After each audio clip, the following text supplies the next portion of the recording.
Didik TV KPM.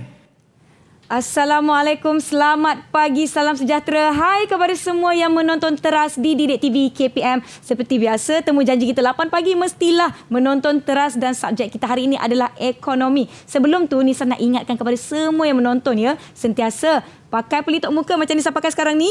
Pakai pelitup muka, mematuhi SOP di mana saja anda berada kerana kita masih melawan dan memerangi COVID-19.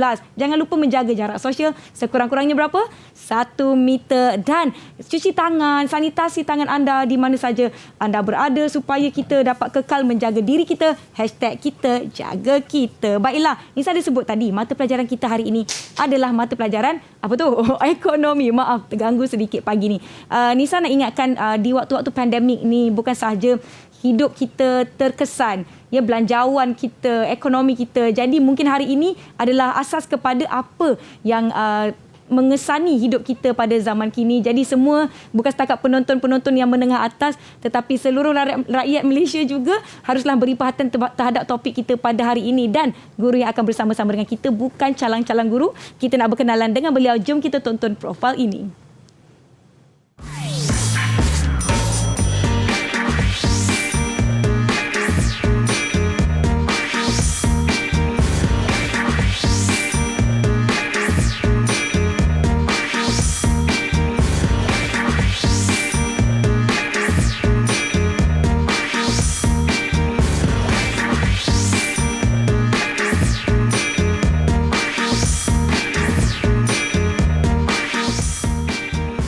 Itu dia, kita ingin mempersilakan Cikgu Malisa daripada SMK Bandar Baru Sungai Buloh. Silakan Cikgu. Assalamualaikum, selamat pagi Cikgu. Apa khabar? Pagi Nisa.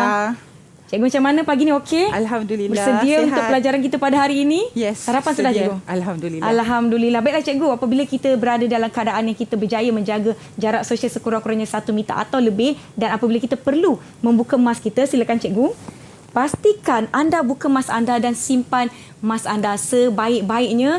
Contohnya macam cikgu ada saku plastik. Saya ada bekas khas saya untuk mask, dan apabila mask anda sudah kotor, jangan lupa tukar. Jangan pakai melebihi 8 jam. Baiklah, itu yang kita nak ingatkan kepada mereka di luar sana. Hari ini, Nisa nak ulang kembali, topik kita adalah ekonomi menengah atas, dan kita nak merangkumi ataupun pelajari khususnya di bahagian belanjawan peribadi. Ini yang Nisa sebut tadi. Maklumlah kita sekarang terkesan cikgu. Macam-macam terjadi dalam hidup kita, dan saya rasa amat penting untuk semua orang, bukan setakat pelajar-pelajar, murid-murid kita untuk belajar topik ini kan cikgu kan? Ya, betul. Jom cikgu, saya nak jemput cikgu untuk pakai hand sanitizer sebelum mata pelajaran kita dimulakan sebentar lagi. Mungkin cikgu boleh kongsikan sedikit apa pentingnya belajar topik belanjawan peribadi ini. Okey, terima kasih Nisa. Okey, sebenarnya kita belanjaan peribadi ni penting untuk menguruskan keuangan. Ya. Okey. Jadi apabila kita dapat menguruskan keuangan kita dengan baik, maka kita tidak akan melakukan hutang, kita tidak akan ada masalah muflis dan sebagainya. Muflis. Ada yang saya nak tanyakan pada cikgu mengenai muflis, tapi itu mungkin akan datang. Cikgu, kita tidak berdua-dua saja. Pada pagi ni kita ada murid-murid, rakan-rakan daripada SMK Bandar Baru Sungai Buloh juga. Kita ucapkan selamat datang. Selamat pagi. Hai. Hai semua. Lambai-lambai. Cuba buka sedikit mic tu, kita nak dengarlah suara masing-masing pagi ni. Sihat semuanya ya? Sihat, Alhamdulillah. Okey, baiklah adik-adik, murid-murid yang akan kembali ke sekolah ataupun telah kembali ke sekolah, Nisa nak ingatkan menjaga SOP. Salah satunya, apabila kita nak ucap selamat pada cikgu, kita letak tangan di dada. Jom semua. Letak tangan di dada. Buka mikrofon masing-masing ya. Dan kita ucapkan selamat pagi cikgu. Selamat pagi cikgu. Selamat pagi cikgu. Ya, nanti dah kembali ke sekolah macam tu lah ya adik-adik semua. Baiklah, semua dah bersedia ke dengan pelajaran kita pada hari ini? Mungkin kita boleh berkenalan dahulu. Siapakah gerangan yang bersama-sama dengan kita? Kita mulakan dengan Farah di atas sana. Silakan. Hai, nama saya Nur Farah Radia binti Fadullah daripada SMK Bandar Baru Sungai Buloh. Terima kasih. Seterusnya, Sarah ya di atas tu. Sarah. Ya. Assalamualaikum. Nama saya Istimai Sarah binti Rosman daripada SMK Bandar Baru Sungai Buloh. Baik, seterusnya. Silakan Huda. Hai, Assalamualaikum. Saya Kunur Ilhami Huda binti Rosman daripada SMK Bandar Baru Sungai Buloh. Terima kasih. Silakan Iza. Assalamualaikum, saya Nur Izzah binti Ahmad Sanusi. Saya daripada SMK Bandar Baru, Singapura. Baik, kita ada Aliza. Silakan. Hai, Assalamualaikum. Nama saya Aliza Rahmawati binti Asman daripada SMK Bandar Baru Sungai Buloh. Yang terakhir sekali, silakan. Hai, Assalamualaikum. Nama saya Muhammad Zahisham. Saya daripada SMK Bandar Baru Sungai Buloh. Baik, terima kasih. Ini semua anak-anak murid cikgu ya? Okey tak ni berjumpa dengan cikgu sekarang ni? Bersedia tak nak masuk sekolah ni? Kalau dah ready, thumbs up bagi Kak Nisa. Pagi-pagi kena ceria sikit, bersemangat sikit. Semua dah bersedia nampaknya cikgu. Baiklah, cikgu, saya nak berkongsi sedikitlah. Kita ada video khas untuk pagi ini di mana kita ada video mengenai kepentingan topik belanjawan peribadi ini. Kita saksikan, jom.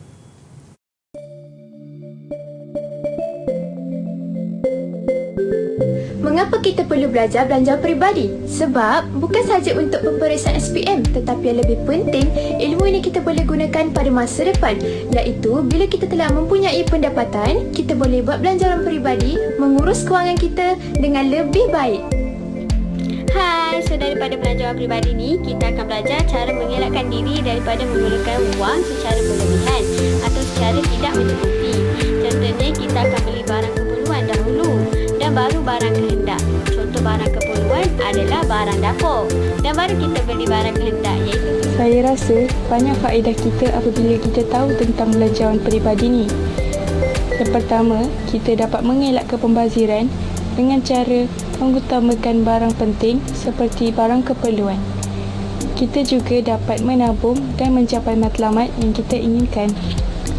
Terima kasih adik-adik yang berkongsi. Ada yang cakap untuk masa depan pun. Ya cikgu, ada yang kata elakkan pembaziran. Itu rasanya fokus kita pada hari ini. Cikgu, mungkin cikgu boleh kongsikan apa objektif untuk pelajaran kita pada hari ini. Silakan cikgu. Okey, baik. Mula-mula dulu cikgu nak perkenalkan apakah dia bajet. Pernah dengar ya? Apakah dia bajet?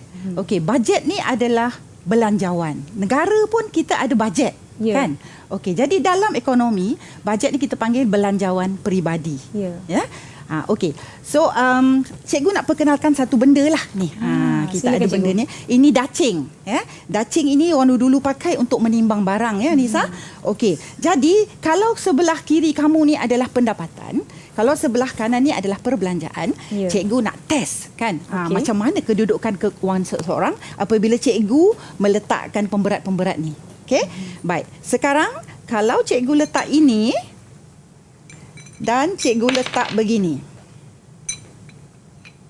Okey, baik. Jatuh pula dia. Okey. Baik. Apakah kedudukan keuangan orang ini? Ya? Saya rasa dia tidak seimbang, cikgu. Jadi, nanti kita tanya budak kita tanya kita pelajar. Tanya rakan-rakan kita betul ke tidak? Okey. Aliza, boleh bagi komen? Kedudukan kewangannya tidak baik kerana perbelanjaan melebihi pendapatan. Contohnya dia guna kad kredit banyak, cikgu. Ya, tepat sekali tahniah Aliza, bagus. Betul, baik. Bagaimana pula kalau cikgu ubah kedudukannya begini? Kita tanya kawan-kawan kita, siapa ya? Farah. Silakan Farah. Kedudukan kewangan dia baik, cikgu, sebab dia punya pendapatan lebih tinggi daripada perbelanjaan. So, dia ada simpanan. Okey, bagus juga jawapan awak. Betul, tepat sekali. Okey, jadi hari ini kita nak belajar Nisa, belanjawan peribadi. Jadi anak murid-murid yang kat luar dan dekat sini, kita harap kita dapat mempelajari hari ini belanjawan peribadi. Baik, terlebih dahulu kita nak tahu, okey, apakah objektif pembelajaran kita pada hari ini? Okey, objektif kita ialah yang pertama menjelaskan konsep belanjawan peribadi, ya. Okey, yang kedua menyenaraikan kepentingan belanjawan peribadi. Okey, yang ketiga ialah menyediakan satu penyata belanjawan peribadi yang merangkumi pendapatan, okey, potongan wajib, perbelanjaan dan simpanan ataupun pelaburan. Okey? Itulah 3 kita punya objektif pembelajaran. 3 objektif kita pada hari ini, dan diharapkan yang menonton di rumah macam Nisa sebut bukan setakat untuk mereka nak menjawab soalan peperiksaan subjek ni, tetapi untuk kegunaan kita secara amnya, secara umumnya. Mungkin ada yang baru nak bekerja, baru ada pendapatan, kena kawal belanja supaya tidak jadi macam yang kawan kita dah jelaskan tadi, perbelanjaan melebihi pendapatan. Kalau pendapatan tu lebih banyak daripada belanja, maknanya dia ada simpanan. Ya, itu yang kita nak capai pada hari ini. Jadi murid-murid di rumah diharapkan bersedia pen dan kertas dan sebagainya. Silakan cikgu, kita boleh teruskan pembelajaran kita pada hari ini. Okey, baik. Seterusnya kita nak kongsi sedikitlah dapatan daripada AKPK ya. Okey, Nisa tahu tak apa dia AKPK ni? AKPK tu bukan agensi untuk membantu mereka yang ada masalah perbelanjaan ke, cikgu? Betul. Jadi dia adalah agensi kaunseling dan pengurusan kredit. Ya, agensi ni ditubuhkan oleh bank negara ya. Sebab kata Nisa tadi membantulah mereka yang ada masalah pengurusan keuangan ya. Okey, jadi ada 2 perkara yang kita nak share dekat sini. Yang pertama, individu seawal usia 26 tahun ya dan baru 3 tahun bekerja telah diisytiharkan muflis di Malaysia. Ya, muflis ni ataupun boleh juga kita panggil bankrupt. Ya. Okey, dan yang kedua ialah tahun 2015 dan tahun 2019 terdapat 80,000 orang individu yang diisytiharkan muflis ataupun bankrupt. Okey, jadi ini menunjukkan betapa pentingnya ya kita mempelajari tajuk belanjawan peribadi. Ya. Okey. Okey, baik. Seterusnya kita nak tahu apakah dia maksud belanjawan peribadi. Okey. Saya dah perkenalkan satu akronim lah, APID namanya. Nisa, cikgu nak bantu budak mudah ingat kan? Mudah ingat, ya. Kalau tak ayat panjang kan mereka Allah ingat pangkal, hujung lupa. Nanti ingat jawab periksa, alamak apa ya? Ingat jadi, APID. APID. Okey. A ni ialah anggaran. P pertama ialah pendapatan. P kedua ialah perbelanjaan. Satu tu satulah.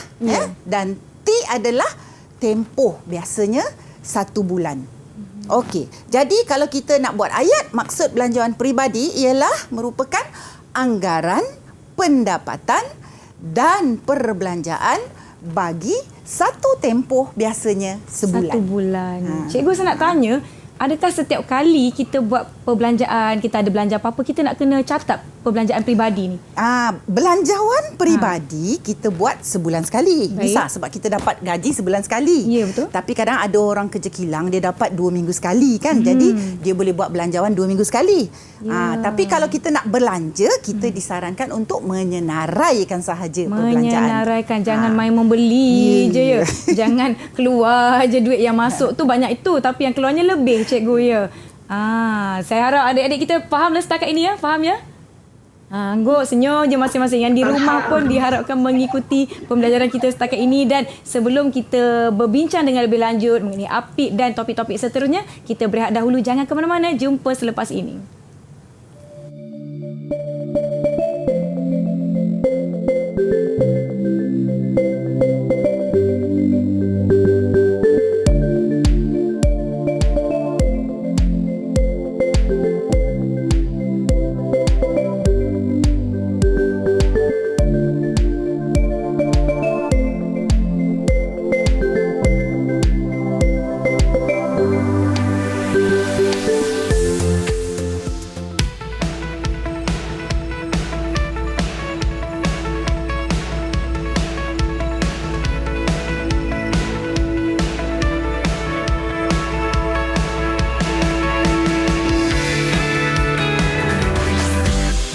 TV KPM.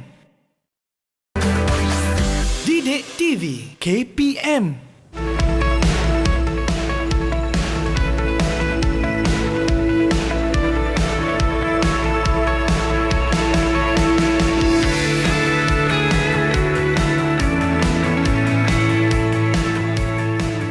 Kekal menjaga SOP di mana saja anda berada kerana kita masih memerangi COVID-19. Hai, kembali ke Didik TV KPM. Anda sedang menonton Teras dan subjek kita hari ini adalah ekonomi menengah atas. Topik kita belanjawan peribadi. Tadi cikgu ada sebutkan APID. Mungkin kita boleh ulang. Apa tu APID, cikgu?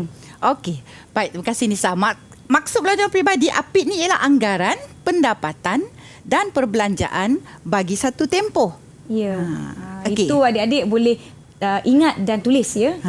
Seterusnya cikgu. Okey, baik. Seterusnya kita nak tengok mengapa kita perlu buat belanjawan peribadi ni, Nisa? Ya. Okey. Sekali lagi, cikgu perkenalkan akronim. SBEEE. SB. SB. Panjang sikit cikgu ya. Harkat dia. Okey. Baik. S itu adalah pertama, membuat simpanan. Ya. Okey. Yang kedua, B, belanja mengikut pendapatan. Okey. Yang ketiga, E pertama tu elak pembaziran. Okey. Yang keempat, elak berhutang. Dan yang kelima, elak berlakunya inflasi. Cikgu, apa tu inflasi cikgu? Banyak dengar tapi mungkin ada yang tak tahu maksud dia. Kita macam sama-sama, kita faham. Cuma kita tak tahu letak dalam perkataan ya. Jadi, okey, inflasi ni Nisa ialah satu keadaan ekonomi di mana harga barang tu naik berterusan. Naik. Kalau ada sekali naik je okey. Tapi ni tak ada naik. Bulan lepas RM1 ni, tahun ni naik. Tahun ni dah naik lagi. Contoh dulu kecil-kecil kan. Saya dulu beli nasi lemak 50 sen sebungkus. Sekarang RM1.50 paling murah kan? Ya, betul. Jadi itulah dia inflasi. Naik je. Baik cikgu, terima kasih. Okey. Baik. Jadi hari ni kita nak belajar macam mana cara menyediakan belanjawan peribadi. Dia ada 4 langkah di sini. Langkah yang pertama, kita jumlahkan pendapatan boleh guna. Okey, sekali lagi. Anak-anak murid di luar sana. Anak-anak murid di luar sana, okey? Anak-anak murid di luar sana, tahu tak apa dia pendapatan boleh guna? Okey. Jadi, kita nak tengok apa dia pendapatan boleh guna.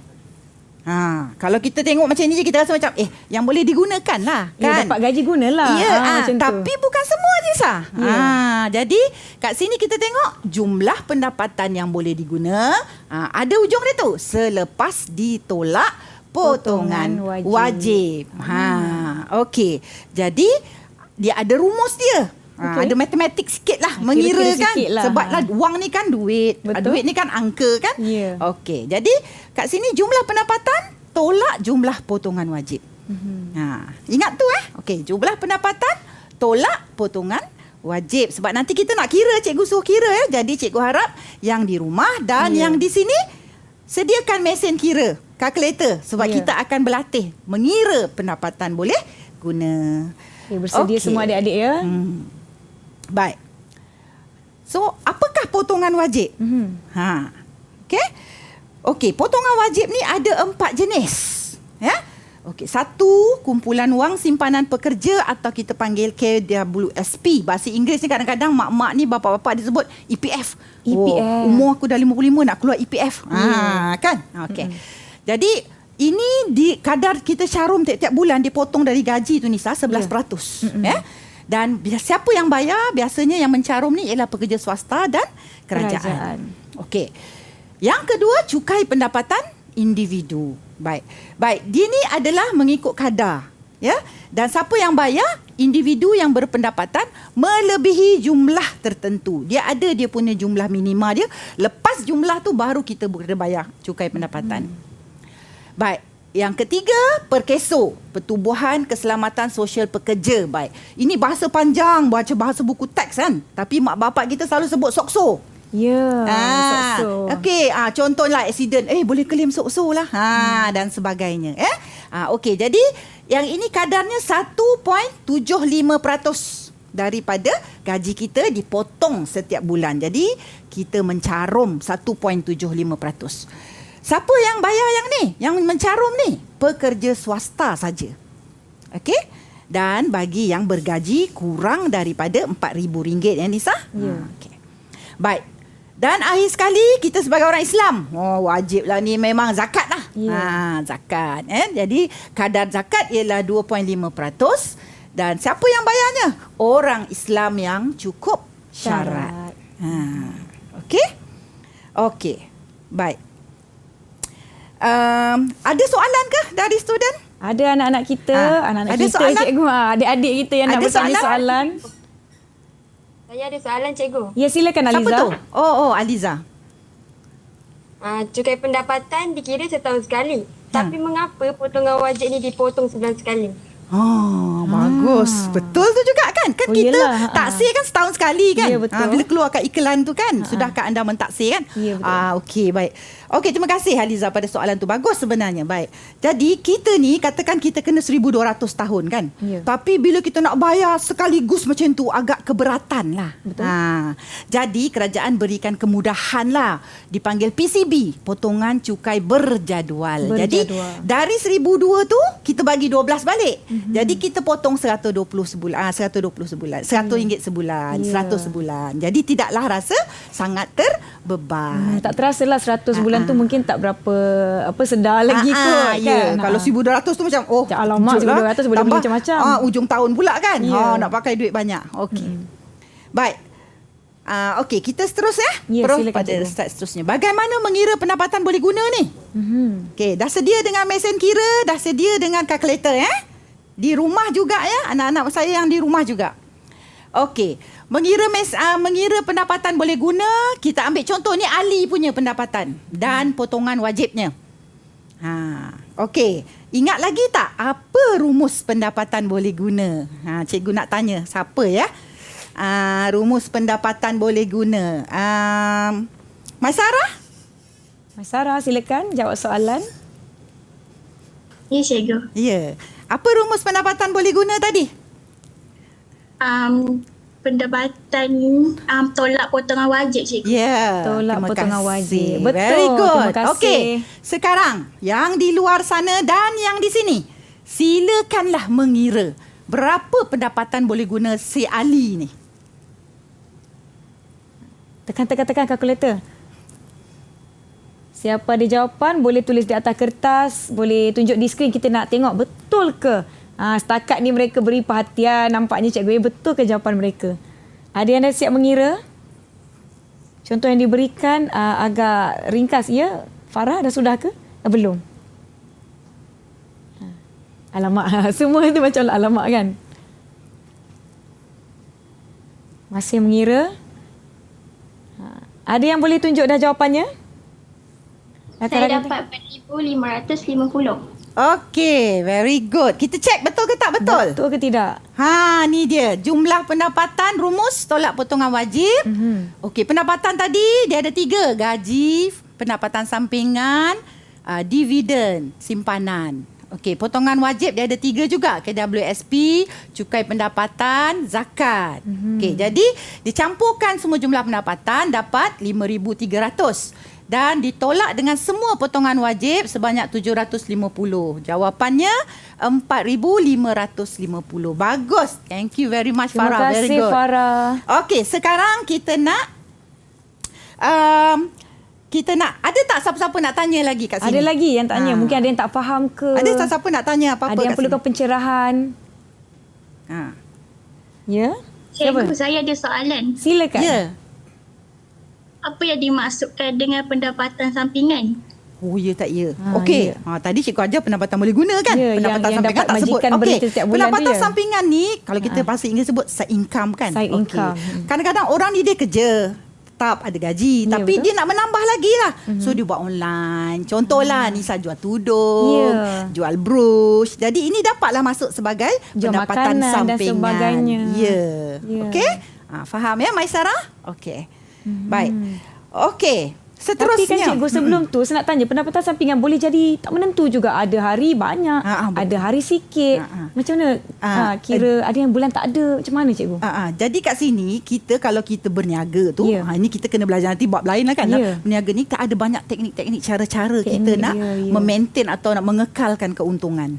Kan? Setiap bulan tu ada target dan sebagainya. Tapi tu dah topik lain. InsyaAllah di lain hari kita hari ni berborak mengenai belanjawan peribadi. Okey. Next ya. Silakan. Okey. Baik. Tadi kita dah tengok langkah pertama, jumlah pendapatan boleh guna kan? Sekarang kita kedua, senaraikan semua perbelanjaan yang kita buat. Jadi dekat sini kita ada contoh lah perbelanjaan yang seseorang individu biasa buat setiap bulan lah. Ya, walaupun ada lah kadang-kadang tokok tambah lain kan. Tapi inilah di antara basicnya lah. Okey, yang pertama ialah pinjaman ataupun sewa rumah. Baik, kalau misalnya orang tu dia beli rumah, dia pinjam dari bank, maka ini adalah ansuran dia lah. Tapi kalau dia tak ada rumah, dia sewa rumah, ini adalah bayaran sewa. Bayaran sewa. Pinjaman kereta begitu juga. Jika kita beli kereta, kita bayar ansuran dengan bank kan Nisa? 500. Petrol kereta. Bila ada kereta kena ada Isi petrol, minyak. tak boleh isi air kan? Okey, jadi RM 200. Okey, ibu bapa, kita ni sebagai anak, kita bersyukur, kita terima kasih mak bapak membesarkan kita, menjadikan kita sampai dapat kerja, dapat pendapatan. Jadi kita perlulah sumbang kepada ibu bapa. Baik, 100. Perubatan 100. Kadang-kadang kita tak tahu kan Nisa, tiba-tiba sakit gigi je. Kan? Ataupun demam, sesama. Nak kena ada duit kecemasan. Ya, betul. Okey, seterusnya makanan. Makanan ni banyak sikit lah kan? 1,100. Kemudian hiburan. Okay. Hiburan pun kita penting juga Nisa. Ya, betul. Okay? Anak-anak di luar sana. Sebab apa? Kalau kita belajar sangat, kita stres kan? Kita pergi main bowling hujung minggu kan? Beriadah. Ataupun ada orang yang tengok wayang kan? So, ini boleh menghilangkan stres so that kita bila masuk hari Senin, kita fresh balik. Ya, betul. Okay. Baik. Kemudian bil utility. Apa dia bil utility? Bil-bil yang kita bayar untuk kemudahan dalam rumah. Contoh kita bayar bil air, bil elektrik dan sebagainya. Internet. Okey, insurance. Okey, insurance ni adalah satu simpanan sebenarnya kan, tapi mengikut tujuan-tujuan tertentu. Contohnya kalau kita nak untuk pendidikan anak kita nanti nak masuk U 18 tahun, kita belilah insurans pendidikan kan. Kalau kita nak supaya kita dah tua nanti sakit senang, kita nak tuntut nanti bila masuk hospital, kita belilah insurans kesihatan, okey, dan sebagainya. Ini contoh senarai perbelanjaan yang cikgu berikan. Kalau senarai belanja saya risau tak muat slide cikgu ke bawah lagi. Baiklah, yang di rumah jangan ke mana-mana, kekal fokus bersama-sama dengan kita. Kita berehat dahulu, jumpa selepas ini.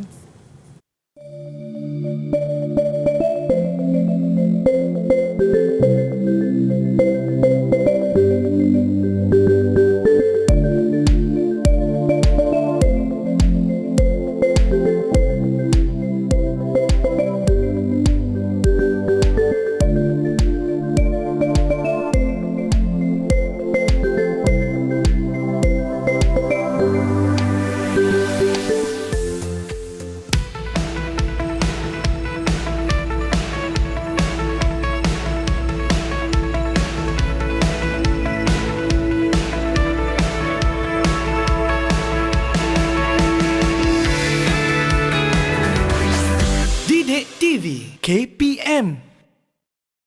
Didik TV KPM.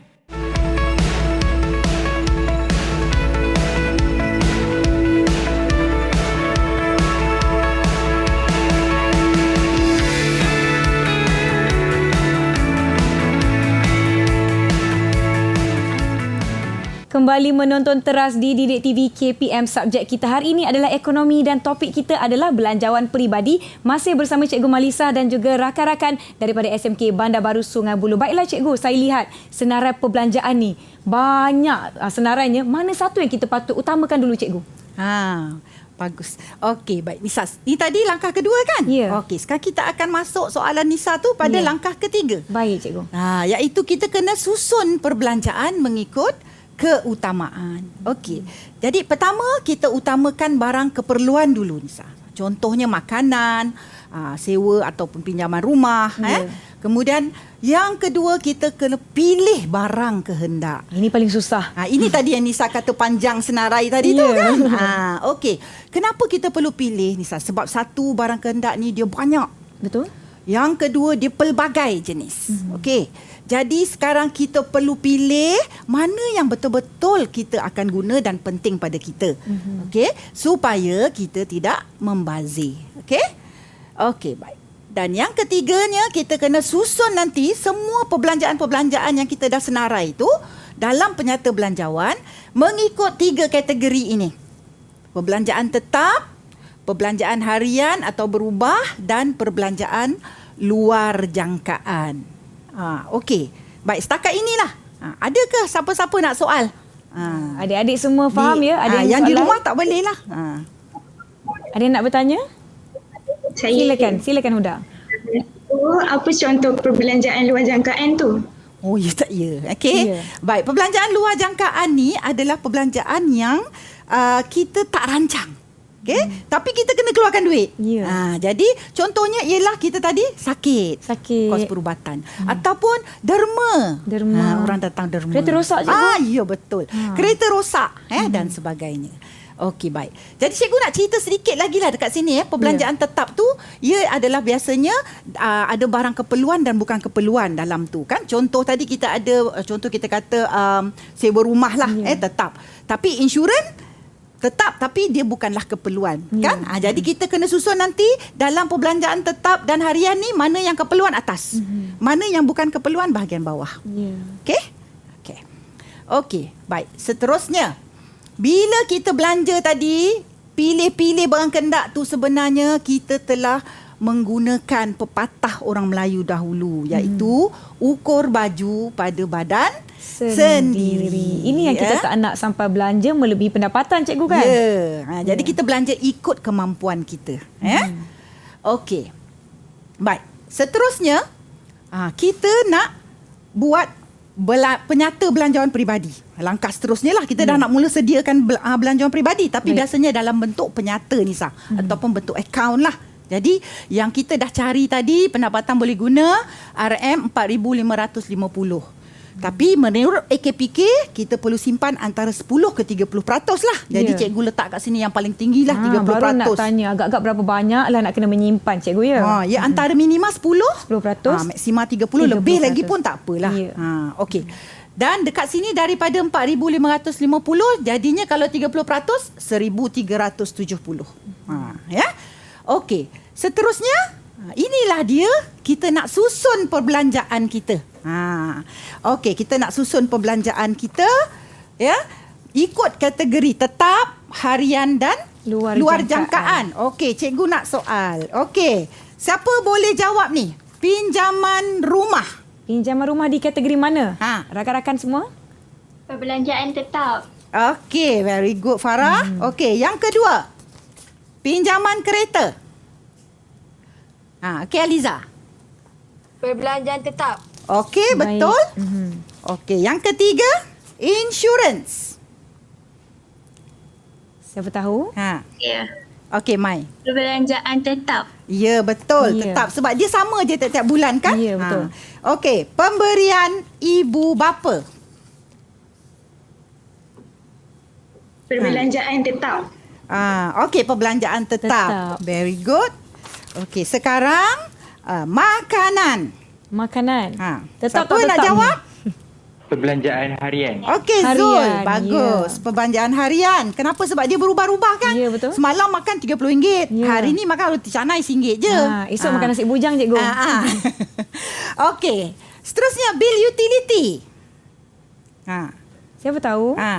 Siapa tahu? Perbelanjaan harian. Okey, harian. Kerana bil bulan lepas lain, bulan ni lain kan?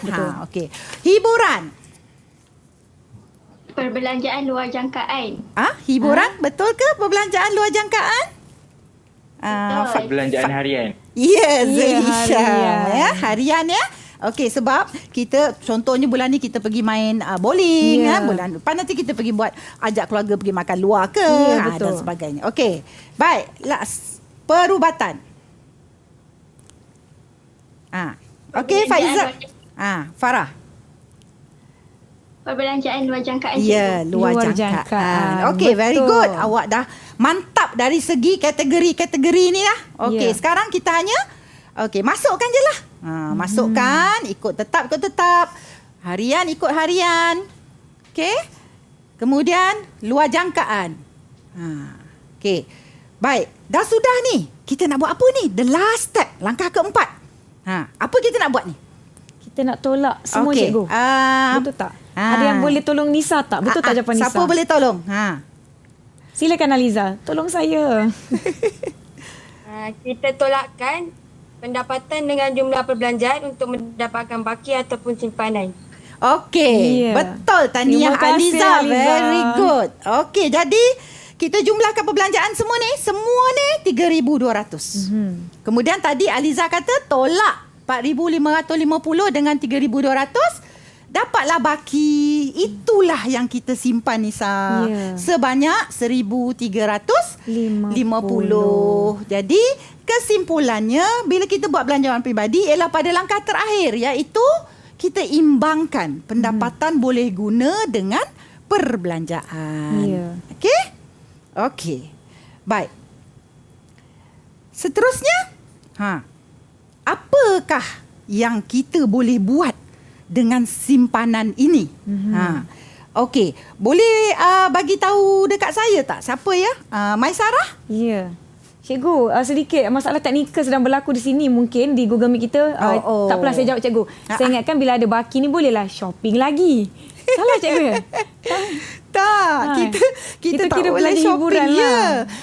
Kita perlulah buat simpanan. Dan simpanan tu kalau orang bijak ni dia boleh gandakan duit tu lagi. Gandakan lagi. Macam mana nak beranakkan duit tu cikgu? Itu dia istilah yang betul tu beranak. Okey, 1,350 ni nombor 1. Kita simpan dalam bank Islam, kita dapat dividen.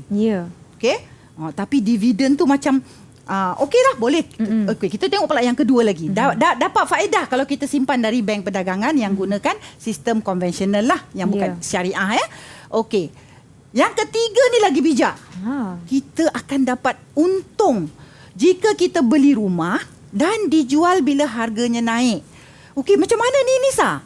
Okey, Nisa tadi ada 1,350 kan?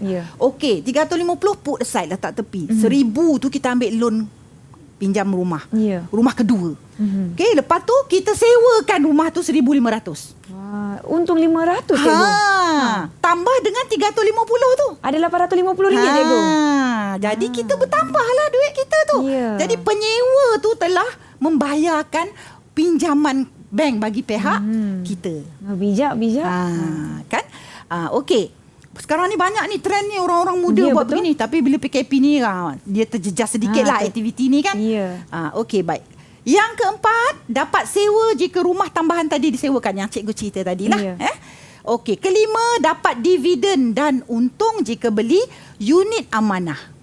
Unit amanah contoh tu macam mana cikgu? Amanah saham nasional, amanah saham wawasan. Itu di antaranya. Ini pun dia berubah-ubah lah, dia tak tetap lah. Kan? Yang tetap dekat sini ialah faedah dari simpanan bank perdagangan. Yang itu kalau dia janji 3% lah.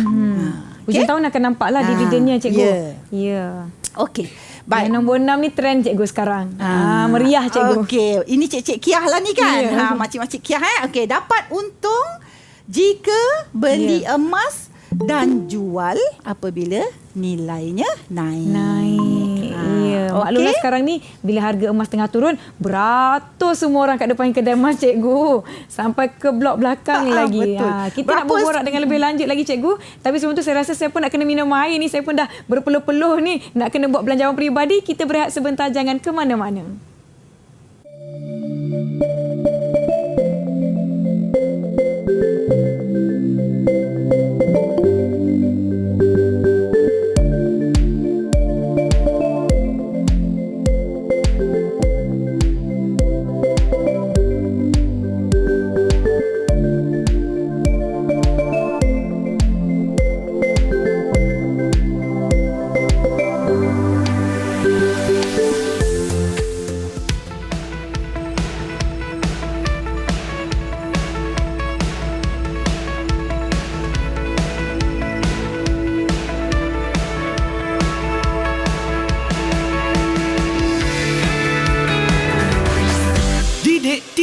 KPM. Didik TV KPM.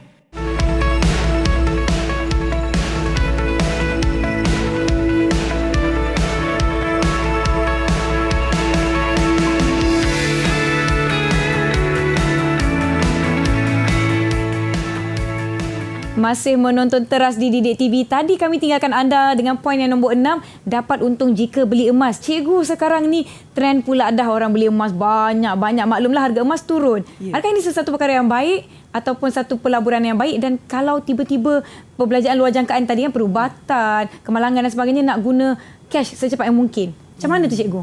Itu Itulah dia. Ya. Okey, baik. Kita perlu pandai memilih jenis pelaburan lah. Ya. Okey, dia semua ni ada pro and con dia.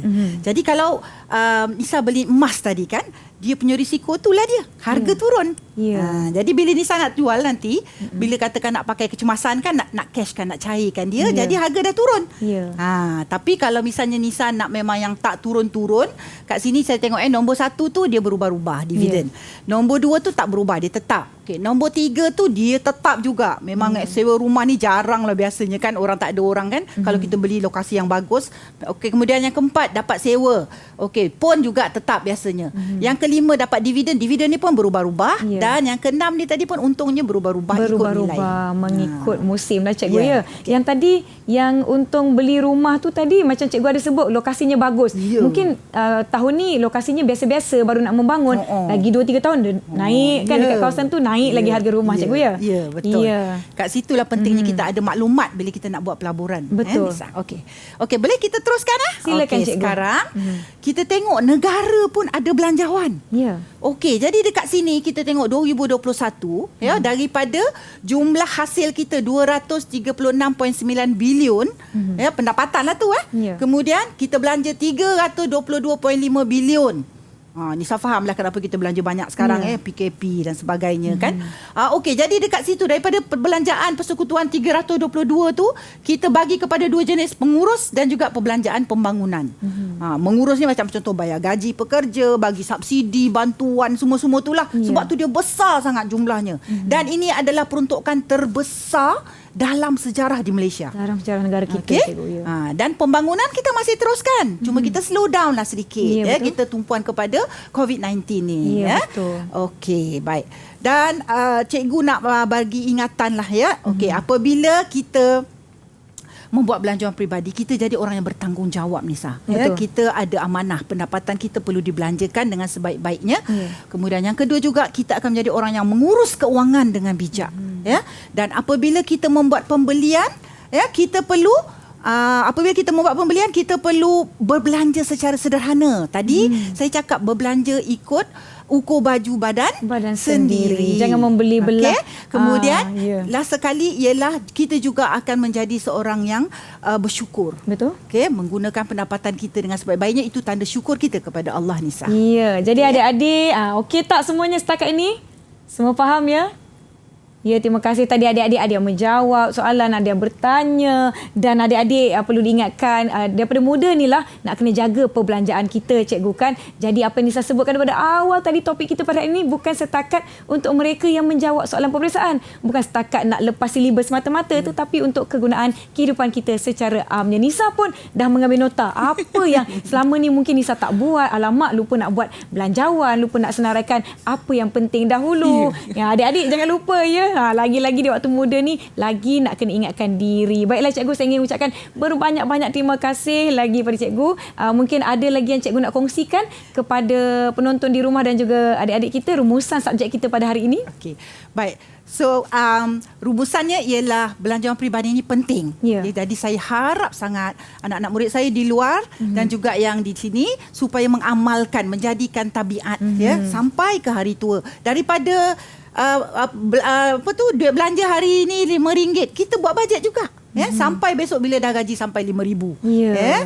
Itu sahaja, Nisa. Baiklah cikgu, sikit lagi saya ada terdetik nak bertanya. Kadang-kadang kita dalam hidup ni ada yang memang saya tak nak buat pinjaman, nak debt free orang kata kan, tapi ada masa kita tak boleh elak. Apa ciri-ciri pinjaman yang kita boleh buat cikgu? Okey. Baik, bagus. Ciri yang pertama, mestilah benda tu memang diperlukan. Contoh rumah, kereta. Ya, betul. Okey. Yang kedua ialah kita mampu bayar, Nisa. Betul. Jangan kita pinjam tak mampu bayar, ambil kad kredit sampai RM18,000. Apa tu? Tak mampu bayar.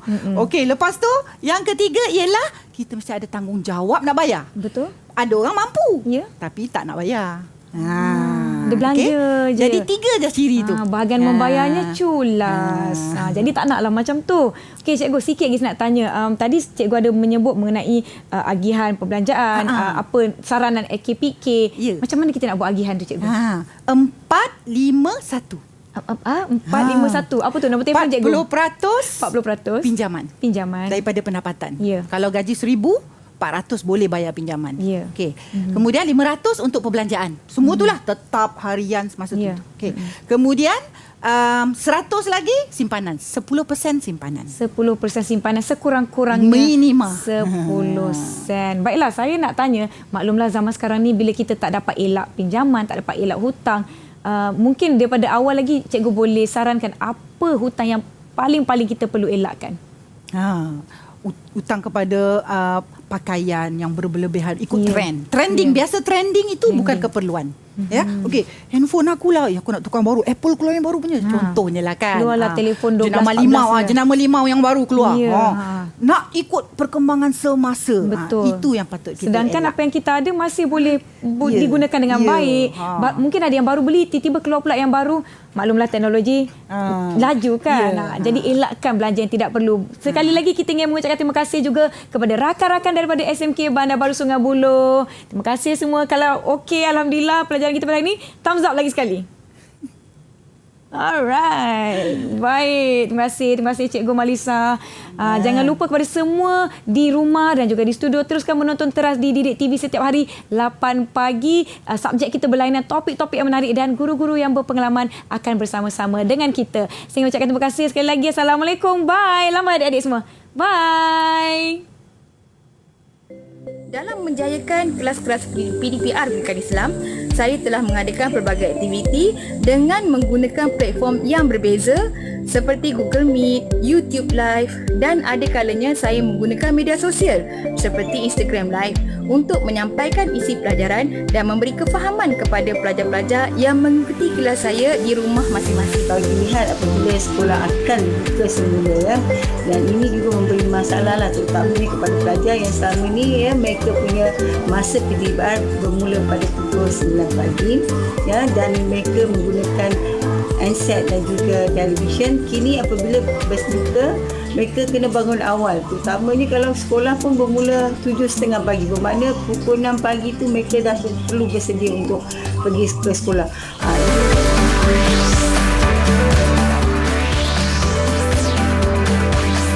Didik TV KPM